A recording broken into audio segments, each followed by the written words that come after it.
President. The Leader of the Opposition. Thank you, Mr. President. I just wish to indicate that the Labor opposition will be supporting the proposal of the Honourable Mr. Brown, Robert Brown. We think the proposal for this committee represents an important step in the evolution of the Upper House committee system. It remains to be seen how effective it will be, of course, and it's appropriate that we give it a trial during this year. But the arguments that have been mounted in favour of it, both by Robert Brown, the Honourable Robert Brown, and also the Honourable Reverend Fred Nile, we think compelling and worth at least investigating. And it's worth noting briefly the circumstances in which it is arising.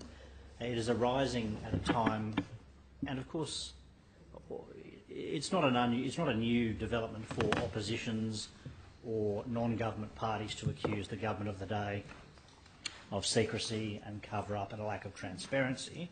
That's part and parcel of our form of democracy. But there has been, and it is a tendency of all governments the longer they're in office, but this government has developed further and faster in its desire to keep things secret and hidden from public view. The zeal with which government agencies are battling out, for example, GIPA applications, including in the New South Wales Civil and Administrative Tribunal, including taking matters on appeal, which I would regard as difficult and spurious to maintain, and also, this innovation which we see in things like the City Motorway Corporation, which on any previous government activity should have been established as a statutory authority or a state-owned corporation. Instead, it's a private company owned by one or two government ministers. And why have they chosen that mechanism?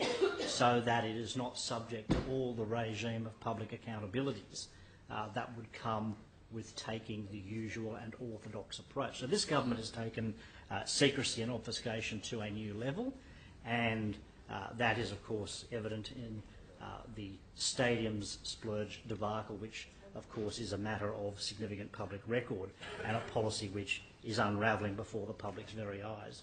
We had a situation yesterday where the government's own expenditure review committee was leaking like a sieve in real time, and the item of the stadium being withdrawn at the last moment. That wouldn't have happened without the public pressure and the pressure brought to bear by members of this place and the other place around the secrecy accompanying the stadium's policy.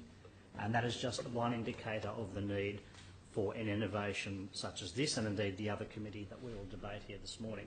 I'll say no more, Mr. President, other than to say we strongly support this motion. Mr. President.